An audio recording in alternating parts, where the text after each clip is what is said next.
Kenny squeezed the Explorer through the mid-morning traffic on Bush Street and, two wheels up on the curb, cranked a hard right onto Waverly Place. 3 squad cars fell in behind him and they caravanned through the narrow streets of Chinatown. Jane pounded the dashboard with her fist. Come on, she implored. I don't want to lose this guy.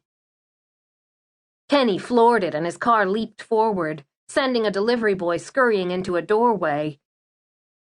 How's my driving? He asked, excitement shining in his eyes. Don't start with me, Jane cautioned as she scanned the addresses racing by. There, she yelled, on the right.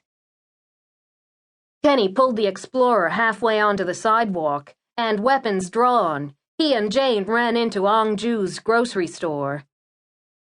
The other cop cars slid to screeching stops and a half-dozen officers piled out, Ozzy in the lead.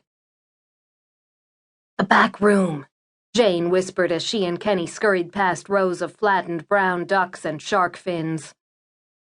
They came to a corrugated metal door and stopped, one on either side, their pistols next to their faces. Kenny glanced down to a basket of snakes, gutted on pink ice. People eat this stuff? He asked. Shooting him a look, Jane said, Okay, on my 3. 1, 2. Before she could get to 3, Kenny wheeled and kicked the door in. SFPD! He shouted as he stormed in. Jane poured in after him just as Ozzy and his partner hustled up.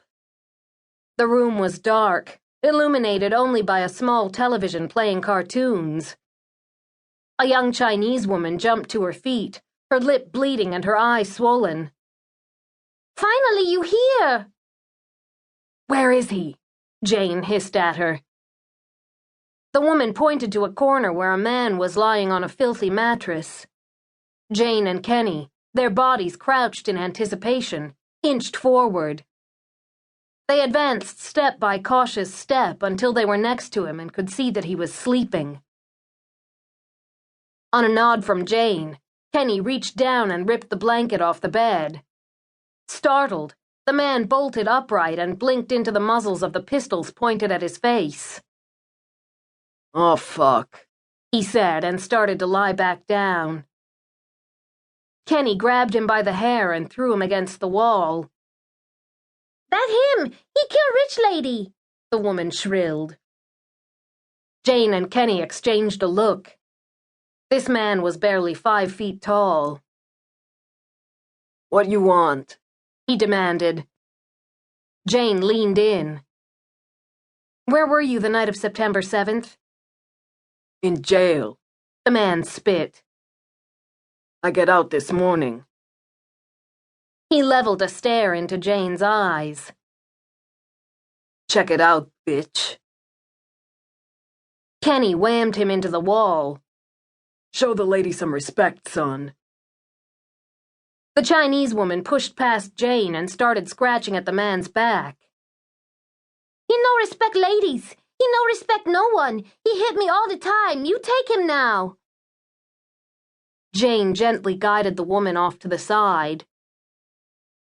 Did you tell me he killed the rich lady so we would take him away and he wouldn't hit you anymore? The woman sniffed back a sob. Jane put her hand on the woman's shoulder. I promise you we'll take him away if you tell me the truth.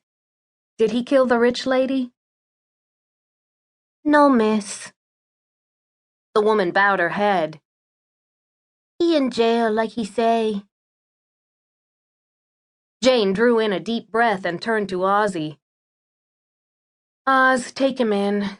Battery, assault, anything else you can think of that'll stick. As Ozzy stepped in, Jane motioned for Kenny to follow her out of there. As she did, she noticed that there was dirt under her fingernails. Dirt from Jenna Perry's grave. A crowd had gathered behind the squad car perimeter outside Ong Ju's grocery store. Jane came out into the sunshine first, wiping her dirty hand on her handkerchief. Kenny caught up to her.